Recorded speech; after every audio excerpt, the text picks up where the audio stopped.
Well, Bernie, welcome to yet another two-ball golf show. They said it would never last. And here we are again. Episode 8, everybody. Welcome to the channel. Welcome figures, to aren't the we? podcast channel. Sorry? Double figures we're threatening in episodes. We are threatening double figures, yeah. We're another We're having a little couple celebration or? Celebration at 10? No, 100. 3 then? You want to get into triple figures? Yeah. Triple figures. Treble. That's right, is it? Treble. Treble Figures. Treble Triple figures. I don't know. Treble. Well, I've had an interesting conversation. I've had an interesting week, actually, Bernie. You have. You've been jet setting around the world, haven't you? Exploring, I like to call it. Ruining the carbon footprint of the world and stuff. Well, I'm going to calm that down a little bit for 2024 because I do feel like sustainability is extremely important.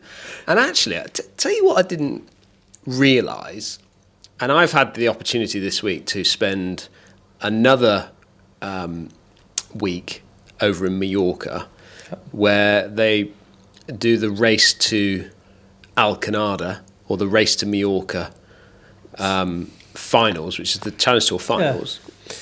Go on. Well, I was a little bit confused by the whole. I realised what you were out there for. It was the race to the final, race to the finals. Race to Mallorca. Stuff. But you still had DP World Tour qualifying going on. How does that work?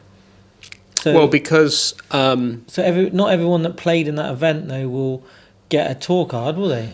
No, but I don't understand how. Well, because I think they go to those people that have got into the top 45, which actually was the top 46 of the Challenge Tour rankings. They're exempt to final stage. Makes perfect sense now. Does that make perfect sense? Yeah. I just couldn't get my head around the fact that there was 2 events going on, and maybe someone had to make a choice of which one they chose to play. Yeah, it just seemed a bit,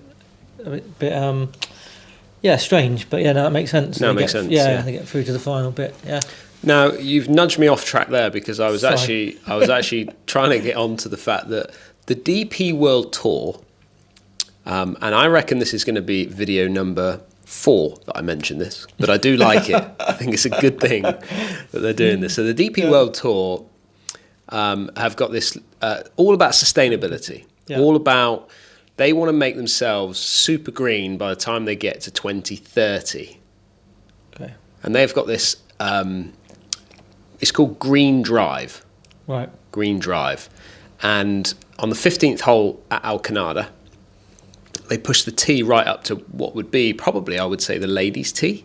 Yeah. Or certainly the forward men's tee, as in forward yellow tee. We don't have ladies' tees anymore. We've done that episode of a podcast.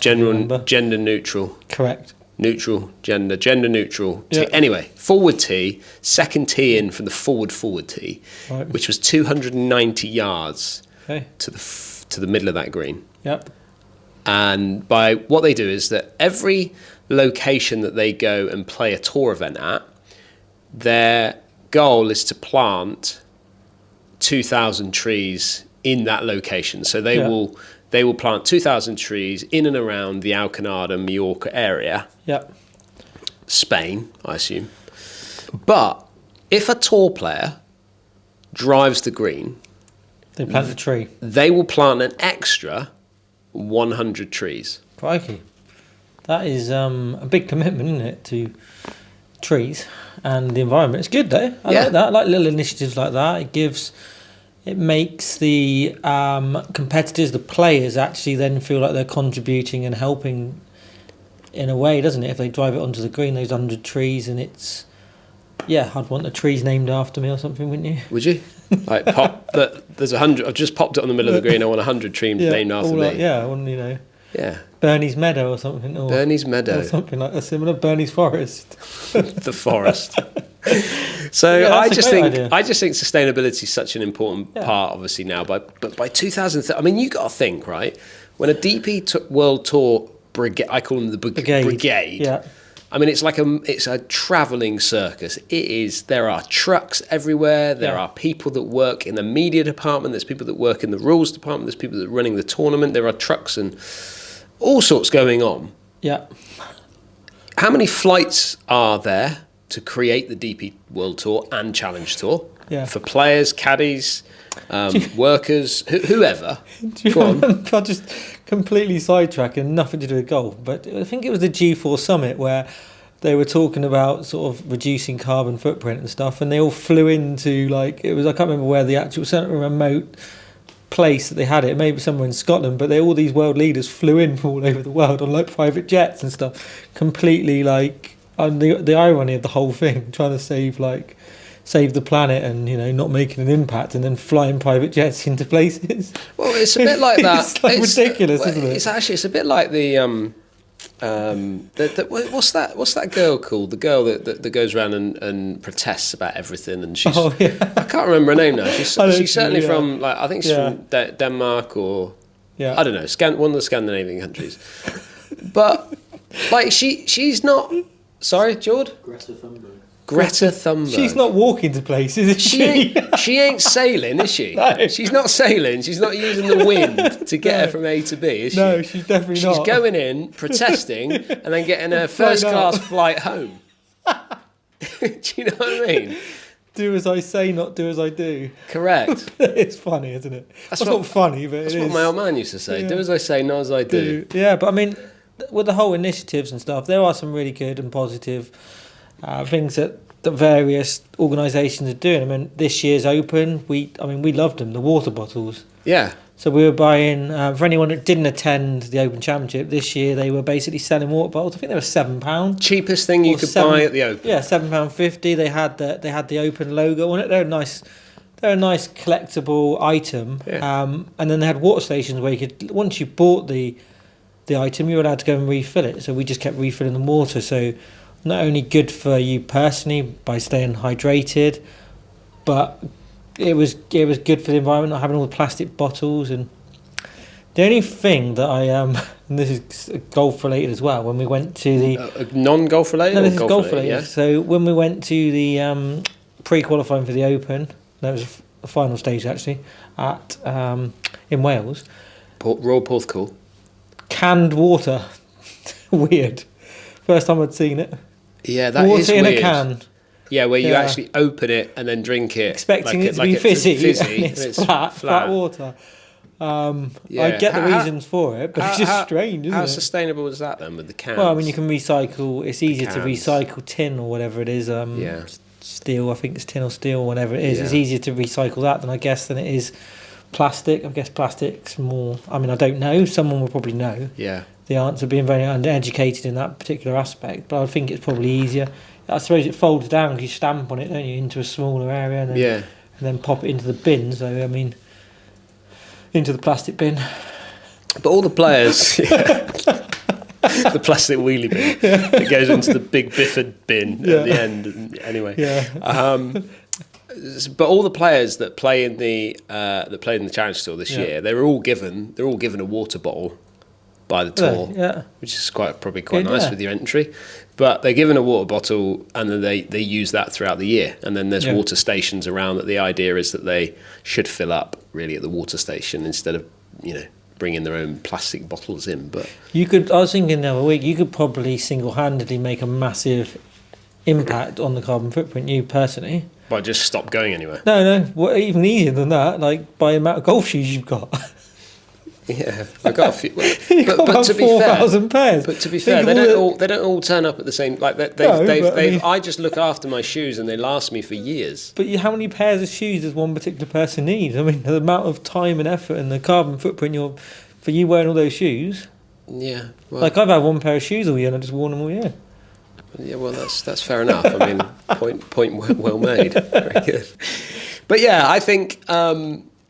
Sustainability is extremely important. Extremely 100%. Important. And what will be interesting though, I mean, if you think about the guys that do travel massively around the world, I mean, the DP World Tour can't just stop. Like you can't just go from, you can't electric car your way across the world. So and there's no electric planes out there at the moment.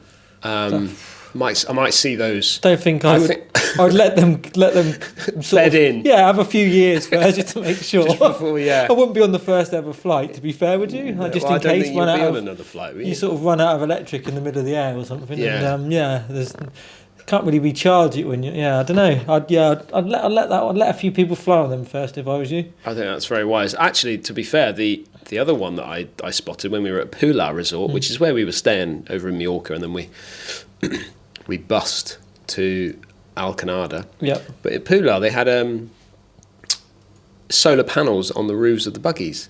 Oh, okay. Yeah, which I thought was quite cool. I mean, there is lots of different things in there.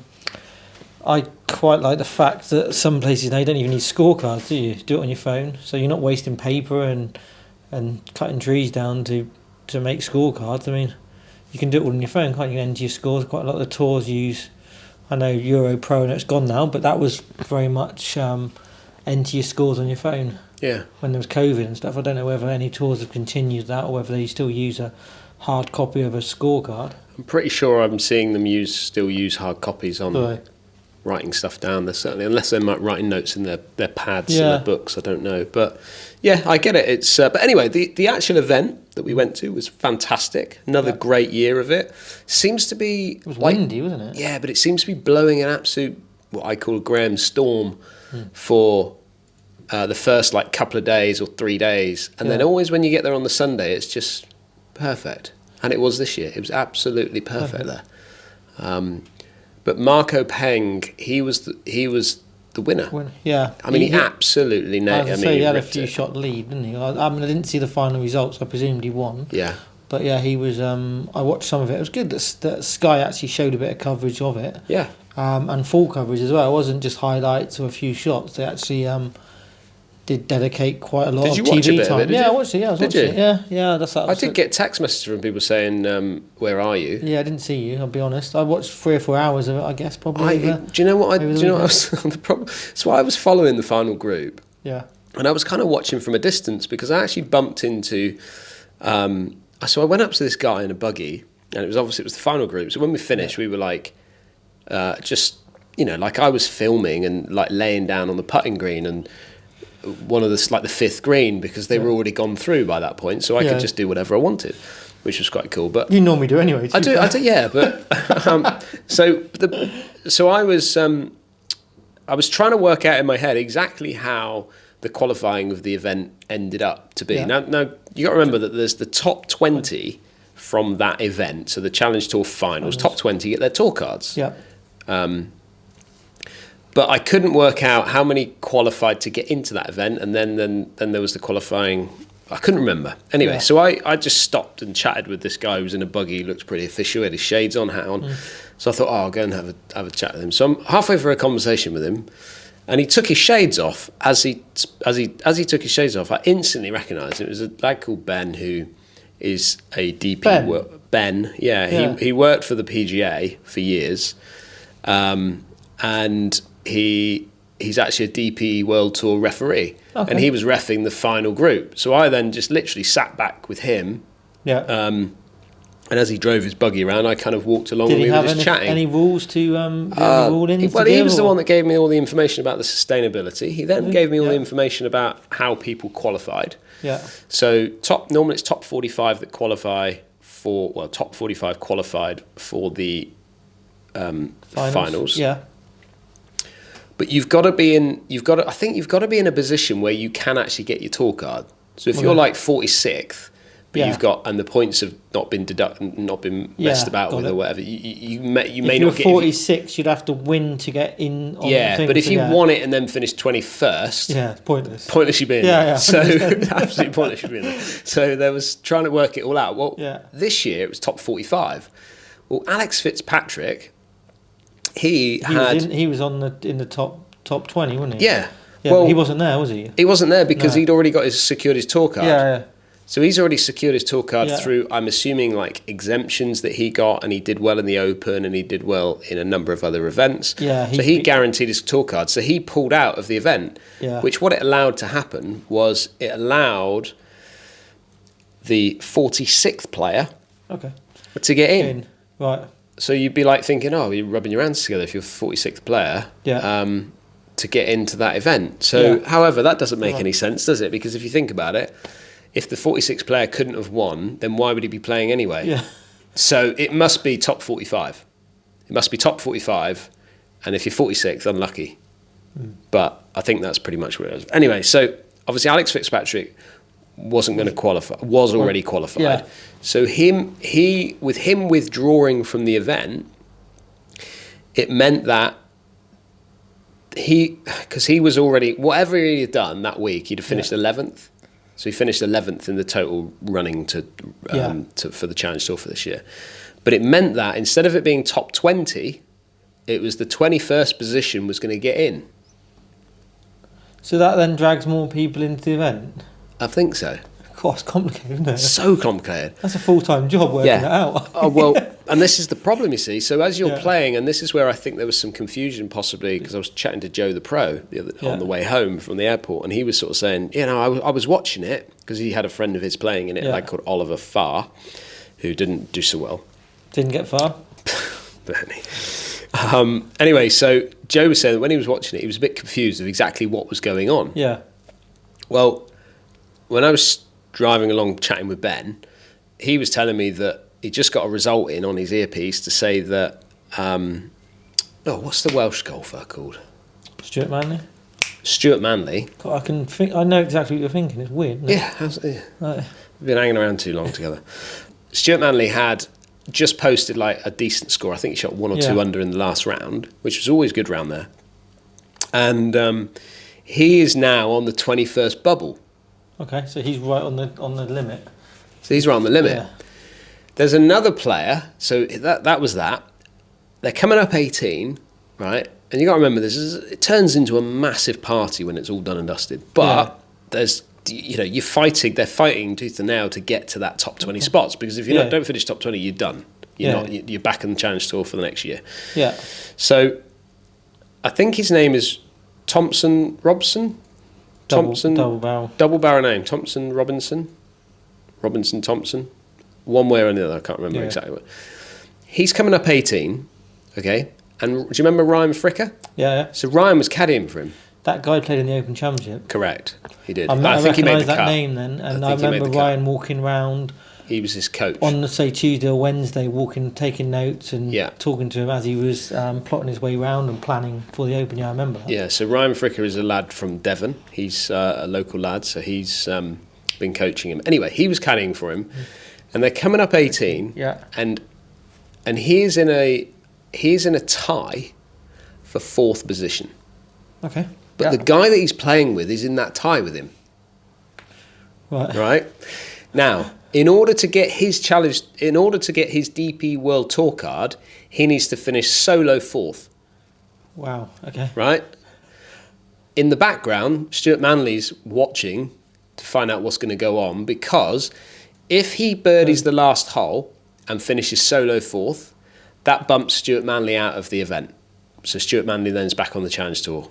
Anyway, if he then doesn't birdie and the other guy 3 putts or makes a bogey, then again he's in and Stuart Manley's gone. Cool. So you're on the 18th green, he misses his birdie putt, so now he stood there and you could see him, I was watching him looking at the live leaderboard trying to work out in his brain exactly where he's at, where what does he need, where does it, anyway. Yeah. This other lad is on the putting green, on the 18th green with him in the same group. He's now got a 3.5, 4 footer on that to finish tied 4th with him. Oh, my word. Right? So obviously they're mates. Yeah. So if he misses, he gets his tour card. If he holds it, he doesn't get his tour card. Stuart Manley gets his tour card. Wow. And he holds it. Yeah. Holds his putt for par. Matey boy finishes tied for 4th. Therefore, he loses out. The other lad that finished tied for 4th, he got in. And Stuart Manley got in. Get your head around that. It's all... There's so much going on. Because there's scores coming in left, right and centre. You don't know who's where and what and where they are. So, and the lad that won it, Marco, English player, you got to remember, 3 or 4 weeks ago, he was 87th spot or something like that on the Order of Merit. Nowhere to be seen. He wins in Portugal, gets into the Tour Finals, wins the Tour Finals, wins the Order of Merit, because there's double points on the line. Yeah, crikey. It's amazing how, as well, like just harping back to that story you just told, that you play a whole season, so many events, whatever there is, 25, 30 events, I don't know what exact number, and it comes down to 3.5 foot. 3.5 foot. It's nothing, is it? When you think about all the shots you've hit, I mean, if you've missed out on, you finished one place outside getting that DP World tour card, then it's hard to single-handedly blame it on one event, isn't it? It's the whole season, isn't it, I guess? Yeah. But I mean, you'd be gutted, wouldn't you? 3.5. He might. I mean, I don't know much about his story, but he might never ever get. That might be the closest he ever got to getting a DP World Tour card, mightn't it? It may be. Or it might give him the motivation next year to go, right, I'm good enough. I need to prove people. I need to get on this tour and give him more determination than to be like, right, I'm smashing this. Yeah. I'm doing it. But yeah, it's how you. I guess it's how you react to successes and failures that defines a person, doesn't it? Well, I think it also, there's so much that's riding on it now, because back in, and I want to take you back probably 5-6 years ago maybe, and I don't know when it changed, but let's say it was 5 years ago. Yeah. The importance of getting your DP World Tour card is massive now, because back in the day, you weren't guaranteed anything. No, You've got to remember, you are, aren't you? Well, yeah, you are. Yeah.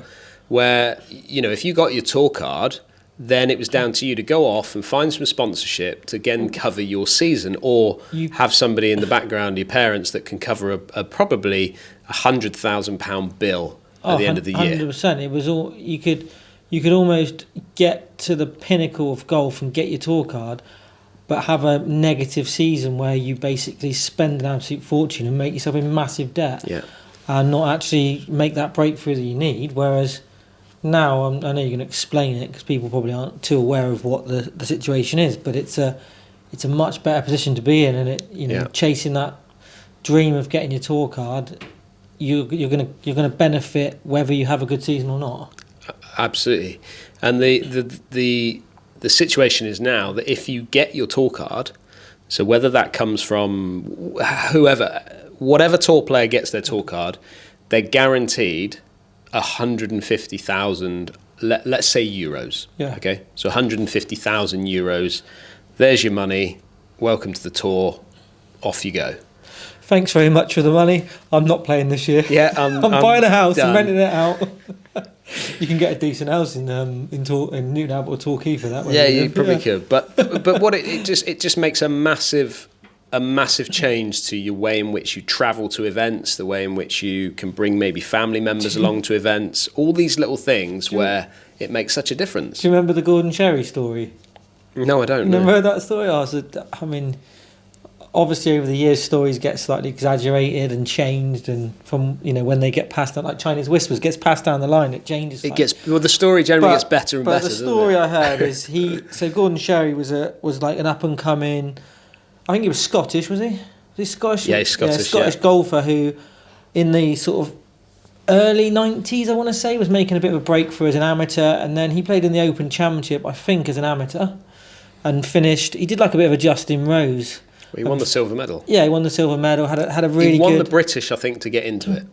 British amateur. Yeah, so he was the next big thing. He was the next big thing, and he signed some massive sponsorship deals with, I want to say Titleist, but it might not have been Titleist. But someone basically signed his contract, but it was a guaranteed contract, so no sort of incentives on how well you play.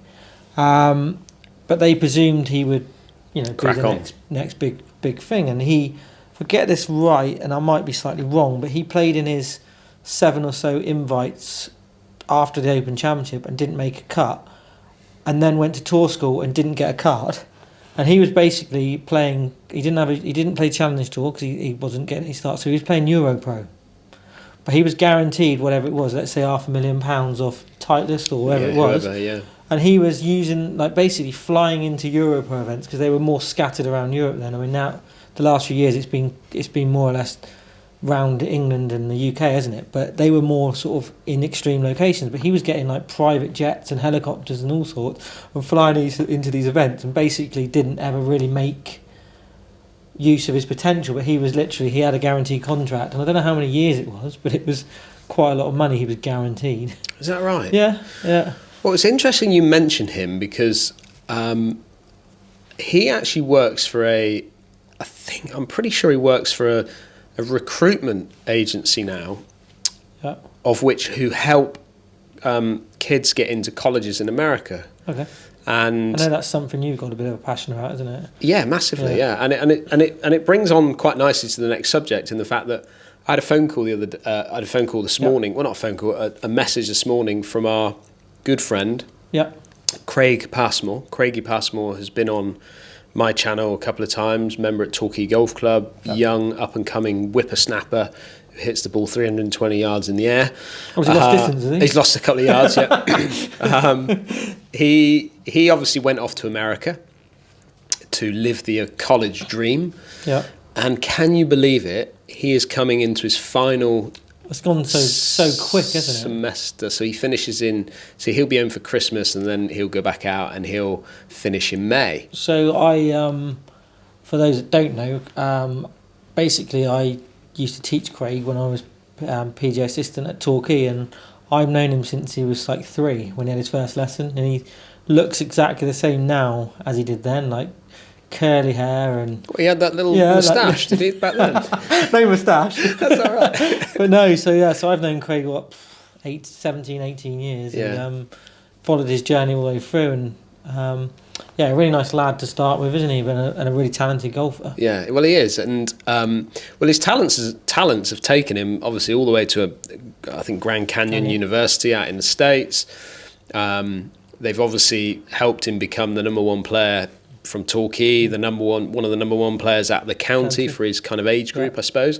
And then he's gone on to do some amazing things with England golf as well. And I don't know the full picture of exactly what his resume kind of has looked like to this point with his golf, but he's reached out to me only because probably I spoke to him a number of times when he was playing on the channel and chatting with him about, I've seen this so often where you finish university. I did it. Yeah. You finish university, you come out of playing college golf, and you're like, it's like you dropped into the big wide world, and you don't really know where to go from there. And it's so hard to get starts into events and going, what do you do about tour school? What do you do about sponsorship? What do you do about getting sponsorship? How do you why is anybody going to sponsor Craig over somebody else? And there's so many different aspects to making that next step for him, and there's a lot of bits going on behind the scenes and different pressures and different responsibilities, whereas college life, I guess it's all been planned for you, told where to be, it's all scheduled, isn't it? But suddenly you're given, like you said, you're put into an environment that you've got to sort it all out yourself, and there's a lot of pressure, isn't there? There's a lot of things to organise and make plans, I guess. Well, there is, and I'm not saying that I know exactly what to do, and I certainly will be seeking some help from the likes of my brother and James Ruth, who will come on to him in a moment. But I'll be, and Joe the Pro and Chris Gill, and let's use their knowledge to try and help Craigie make those next steps, because I'll be brutally honest, like I've seen so many good players come through the ranks and young kids coming up through, but Craig I think he's got, from what I've seen, he's got something just slightly different about him. I've never seen anybody hit the ball as well as him, like as in hits it as far as him, but seems to have a vast amounts of control. Yeah. He's got that kind of flair around the greens a little bit, where he can get up and down from pretty much anywhere where you look at him, and he putts well.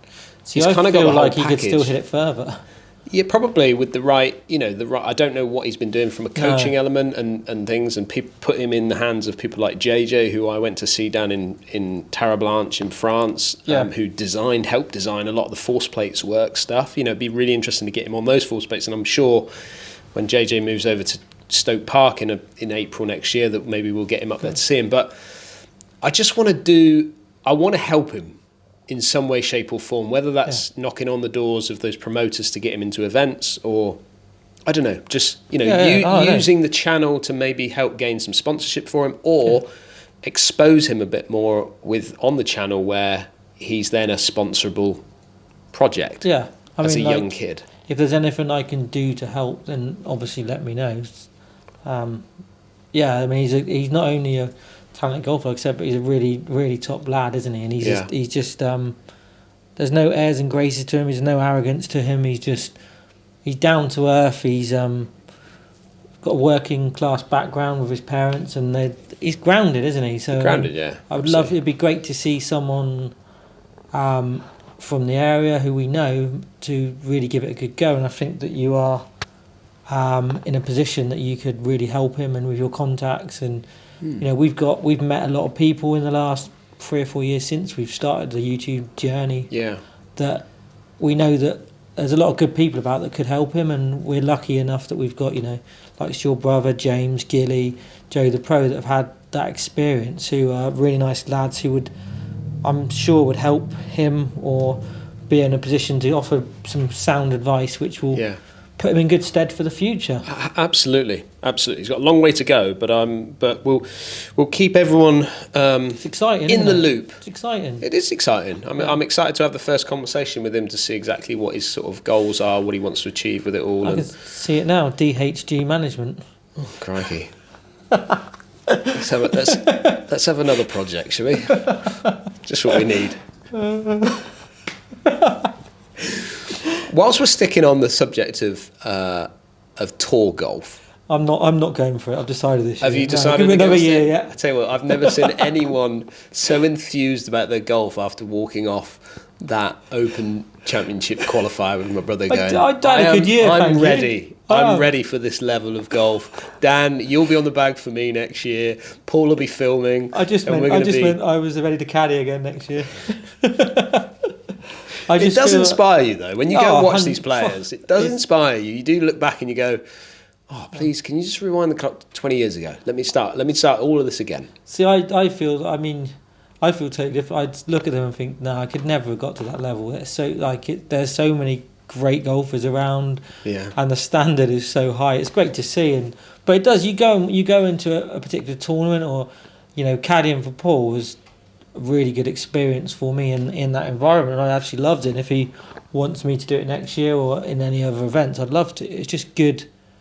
It's just good seeing it and just experiencing it for yourself and sort of admiring it, I guess, more than anything. Like any time your brother's like, do you want to play in this event and it's going to cost you whatever, I pay it, because you can't. That experience to be that close to someone so good, it's got to rub off on you. You've got to pick little things up and little snippets, and it's just brilliant to be able to watch. And, you know, that's the beauty of golf, isn't it? You play in the same environment as the world's best player and also the world's worst player, can all play on the same. Yeah. And I can't go and play football at Wembley. No. But you can go and play. I can go and play an open course if I've got the money or the contacts. Yeah. I mean, that's one of the things for me that makes golf so brilliant. And on the note, as we talked about, you know, we talked about the Open, we talked about the tour, and we talk about James Ruth. James Ruth got through first stage of tour school down in Belgium. What's interesting about that? My brother and James both disappeared off to other countries to go to first stage of tour school. Yeah. And it's because of the high quality of golfers that we have in the UK that they avoided trying to qualify in the UK. Oh, that was the reason, was it? Okay, yeah. It's like they've done this so many times before. They know exactly what happens. All the players go into the UK. They qualify because they don't want to travel or whatever. They're used to those golf courses, whatever. Whereas James goes, do you know what? I'm going to Belgium. You know, I'm going to get away from all the mix of English players or British players. Sorry. And Paul's like, I'm heading down to Mallorca. So I'm going to go down and do it down there because it's a tighter golf course. It kind of suits my eye a little bit better. Can blow half the field out of the water because it's so tight. So there's a bit of strategy behind what they do. Got to be there, isn't there? Yeah, and obviously James battled his way through in first stage to get into second stage. Yeah. And then finished, I think he needed to finish in the top 20 or top 23 at second stage to get into final stage. So there's 4 rounds down in first stage, 4 rounds at second stage. And James actually, whilst I was away at the tour championships for the Challenge Tour, on that same day he qualified at Desert Springs in Spain to get to final stage for himself. Yeah, I know he's still out there now, and I think he's got a fitness coach or somebody going out there caddy for him and do a little bit more work. And yeah. I saw a post, I think it was this morning, it might have been last night. They said he had a couple of days. He'd been practicing hard, and he's got a couple of days now. He's going to rest up and get ready for the marathon. Yeah, because it is a marathon, isn't it? Well, it's 6 rounds of golf. Yeah.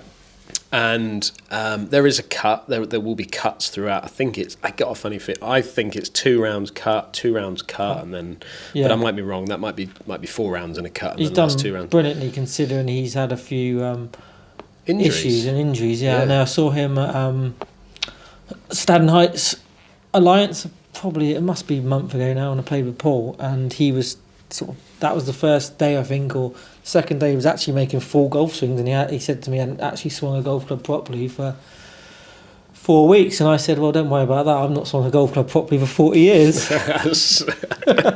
But yeah, he said he was sort of feeling pretty confident. It was just a shame that he'd had an injury at that point. I guess it's not the ideal time, but it didn't seem to affect him. Maybe the rest has done him a little bit of good. I'm sure it has. And we wish him all the best, because it'd be great if we could get. He's had a couple of stabs at the tour, hasn't he? And had tour cards, so. But maybe this is his time. He seemed really confident, which would be great, and obviously we'll keep everybody up to date as to how he gets on. I think even though he's got to now tour score, or actually a final stage of tour score, I think he gets like rankings on the Challenge Tour anyway for getting to that point. I know that was his aim, wasn't it, this year, to try and secure a card for that. Yeah. And play more regularly on that tour, which someone of his ability, and the same as your brother, should be competing on that tour every single year. I think so, yeah. And I was speaking to him. Not to. Yeah, they're good players, and but the problem is, Bernie, there's so many good players out there. There's so many good players, but to me, you can't be the English PGA champion. You can't be. I mean, he's won the Order of Merit West region in the last couple of years. Yeah. You can't be that good a player and not play for me and not be on a decent tour. Yeah, I agree with that. And the Challenge Tour is one that he should be on. But again, that 150 grand, if he does get his tour card, is going to make a massive difference to someone like him. He's got a young family. He's married with one kiddie. You know, the fact that they can possibly travel a little bit with him at the same time, I'm sure is going to make life a lot easier and make travel comfortable, because it is a lonely place on occasions. Yeah, 100%. You need that support network, don't you? And if you're not used to, I can remember. I love a little story, and I'm like Jack and Ori, you know. Yeah. Here's another story, but I can remember Andrew Sherborne played in the Pro-Am at Torquay a couple of times. I didn't play with him, but I overheard a conversation, as you do, and when you've got someone who's been successful on the tour, people like to fire questions, don't they? And the 3 amateurs were firing a lot of questions at him, and one of the questions was about playing tour, and he said it doesn't suit everybody. And his reason was, you're living out of a suitcase, it's a lonely place, haven't got that many friends, because everyone's competing for an end goal. He said that changes people, and you're not seeing these beautiful places. You're literally seeing a hotel room and a golf course, and you're one to the next. And he said, you've got a lot of time in your own thoughts. You're there, and you're overthinking, and so it doesn't suit people. So there's a lot of talented golfers who had far more talent and more ability and more game than what he had, but he could cope with that type of lifestyle and that life, and others couldn't. Yeah. And they soon gave up or didn't want it. Yeah. And he wanted it. Yeah, it makes. Andrew Sherborne's a previous winner on the European Tour. Yeah. And then is now playing Seniors Tour. Yeah. European Seniors Tour. I wanted to know the name of it then, but I couldn't remember. Legends Tour.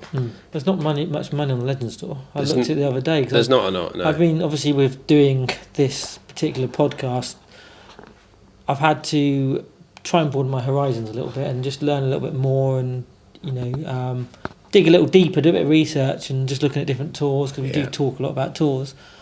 And that there's not a lot of money on that tour unless you're one of the top 2 or 3 players on the Order of Merit. You've got to get onto the American one, haven't you? Yeah. Or the bus tour. Bus tour, yeah. It was nice to see the bus tour back up and running, wasn't it? It was, yeah. Some of the old faces, and actually some new faces coming along and joining and getting involved at Bowood Park. It almost felt like we'd done a Euro Pro Tour and disappeared off the planet, but we've had extra investment bit of time. Yeah. And We're backing up, and next year's a big year for the bus tour. Well, it is a big year because we've been going through the itinerary for this for 2024 to see what potentially we could do. I like the thought of having. I like the Ryder Cup match. You versus me. I think that's definitely a thing that's going to happen. It'll be at a Ryder Cup venue. Yeah, I think that's a great one. Pop a Ryder Cup. Get your teams together. Pick the players you want. Yeah. Get the pairs together. Bit of 4-ball and then singles over a couple of days at a Ryder Cup venue. I mean, doesn't get any better than that, does it? I like to see a little bit of a charity event for us next year as well, like a one day, get everyone together, raise some money for charity. Let's get that off the. Get that. We've been talking about that for a couple of years now. Let's get that off the ground. That's a big one, I think. Yeah, give a little something back, and I think a one day event would be a good idea. But and then also I'd like to see, because I know your French has come on so well, I would like to see a little bit of a trip over to France. Maybe park up at a golf course. Leave our cars at the golf course. Get on a proper bus, and then get across on that ferry, and then play a couple of beautiful golf courses out in France. That'd be a great idea, wouldn't it? Get a bus and then have 2 or 3 stops to pick people up from different locations. Yeah, whatever. And then we'll jump on the bus and get to France. Get on a ferry. I love the ferry as well. Yeah, I know you do. Yeah. Big fan of that ferry. Massive fan of the ferry. Big fan of that ferry. And then, finally, I would like to do a 2024 Christmas gathering. Yes, yeah. Where it's not just about, like, we won't necessarily have to film it all or whatever, but invite everyone, one day trip somewhere where we get everyone together, and then we have a good old Christmas, people can dress up if they want to wear their sweaters, or wear their Christmas sweaters or their elf outfits, whatever they've got. Round of golf, a Christmas dinner. Proper end of the season, isn't it? Something to look forward to. Yeah. And going back to the Challenge Tour finals, when the final putt went in and it was all done and dusted, there was champagne flying around everywhere. There was a big after party. Yeah. Did we invite Luckily, I wasn't involved. I think I could have been there. I think I could have got involved if we wanted to, because we had the bands to get into the hospitality bit, but they were kind of shutting everything down to then get the party zone ready for it all. Yeah. And I saw there was an ambulance called at one point because someone had drunk themselves into such a mess, got themselves into a bit of a pickle. So ambulance was called. And wasn't Stuart Manley, no? No, I hope it wasn't. No, hopefully he's old enough to know better.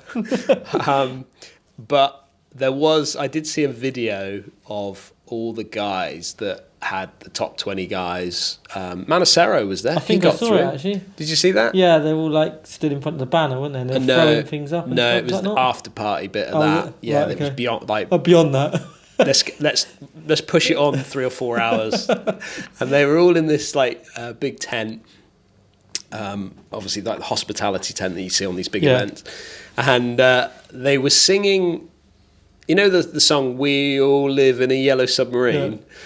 We've all got our European tour cards. Like it was doesn't quite work, does it? Well, it did. They must have got it. They were more in tune than me. I think. Okay, got better voices. Well, you do after a few drinks, don't you? You're much better. Yeah. I think I'm Robbie Williams after a couple of shows. I know you do. I've heard your songs. Yeah. I believe in angles. So fun and games, Bernie. Fun and games. Well, I think actually, Bernie, we've rabbited on an awful lot about tour life. It's just a shame that we never quite got there, isn't it? You know, we've got our own tour down, one which I wouldn't change for the world. And do you know what? I think that's important, though, isn't it? Because if you can't join them, beat them. To be honest, I'm comfortable at this level. Playing on the bus tour, I don't think I'd be comfortable at any other level. No. I think you are in your element at bus tour level. I think let's keep you at bus tour level. But the great thing is, Bernie, it's another episode done. We are heading nicely towards the 10th, the double figures, which would be great, wouldn't it? Once we get over that milestone. It's like when you're 9 years old, you really want to be 10. Like remember that feeling when you were 9. I want to be 10. I want to be 10. Then someone goes, "How old are you?" When you're 9. Yeah. And you go, "Nearly 10," or 9 3/4. You don't say 9, do you? Because you're thinking you want to be 10. Double figures seems older. What year do you think that stops? Because at 16, you want to be 18. At 16, you want to be 17 because you want to learn to drive. Yeah. At 17, you want to get to 18 because you want to be legally be able to go in a bar. Yeah. When you get into America, you want to get to 21 because you can legally get into a bar. when you want to get to 25 because your car insurance goes down considerably. Does it? Yeah. Didn't know that. Couldn't remember that. That must have whipped past me a bit quick. Yeah. And then I've also worked out that once you get to 40, you remain 40 until you hit 50. I've not Do you got like there that? yet, so I'm okay with that. You're in your 30s, yeah. Well, actually, mental age is still in your 20s, I would Probably say. less than that. Very early 20s. Late teens. On that note, Bernie, let's end this week's Two Ball Golf Show. And thanks for everyone for listening and watching. And we'll see you again for episode number 9.